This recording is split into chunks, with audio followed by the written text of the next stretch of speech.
Bonjour depuis la Havane. Je me suis demandé s'il était bien de maintenir cette chronique depuis Cuba alors que l'Europe vit des heures tragiques. Sachez que nous, tous journalistes, nous nous associons ici à la douleur des victimes, à l'horreur qui s'est passée en Europe. Et puis il y a eu Obama. Obama qui, comme vous le savez, en début de semaine est venu faire cette visite historique.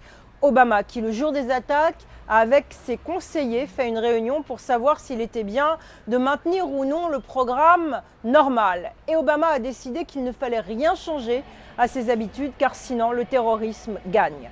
Alors oui, l'image de la semaine, c'est sans doute Barack Obama qui, quelques heures après les attaques à Bruxelles, a décidé d'aller à un match de baseball avec Raúl Castro pour faire la hola.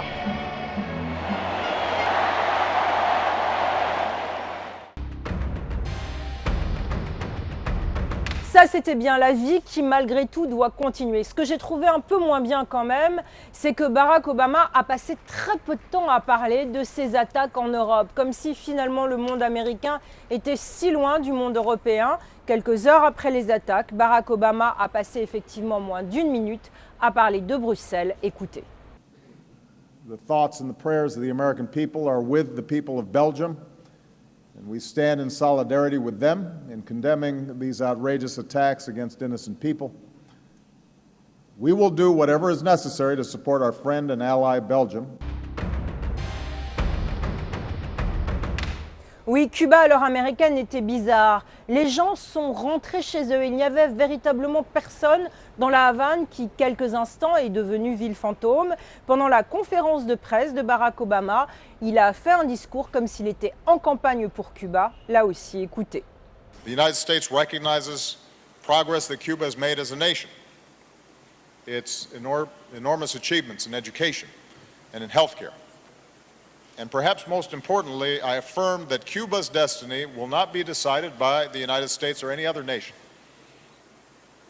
Cuba is sovereign and rightly has great pride, and the future of Cuba will be decided by Cubans, not by anybody else.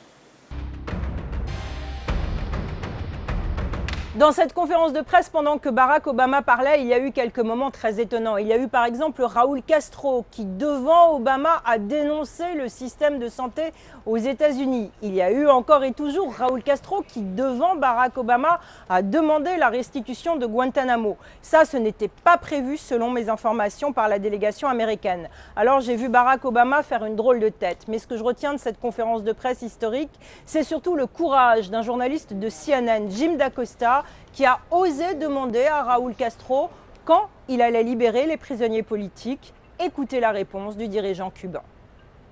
Dame la lista ahora mismo de los presos políticos para soltarlos. Menciónala ahora. ¿Qué preso político? Dime el nombre o los nombres. O cuando concluya la reunión me da una lista con los presos. Y si hay esos presos políticos, antes de que llegue la noche, van a estar sueltos. Ya.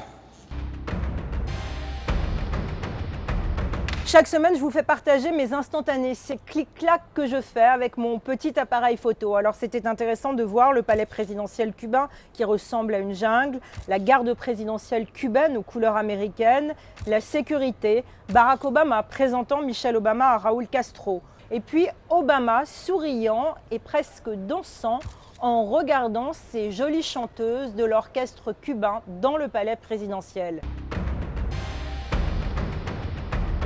Bésame, bésame mucho.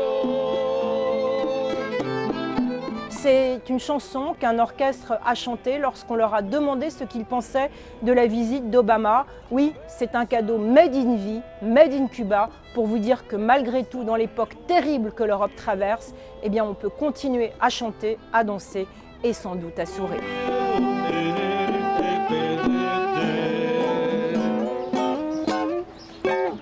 Después, tú, Barack Obama. Thank you. Gracias.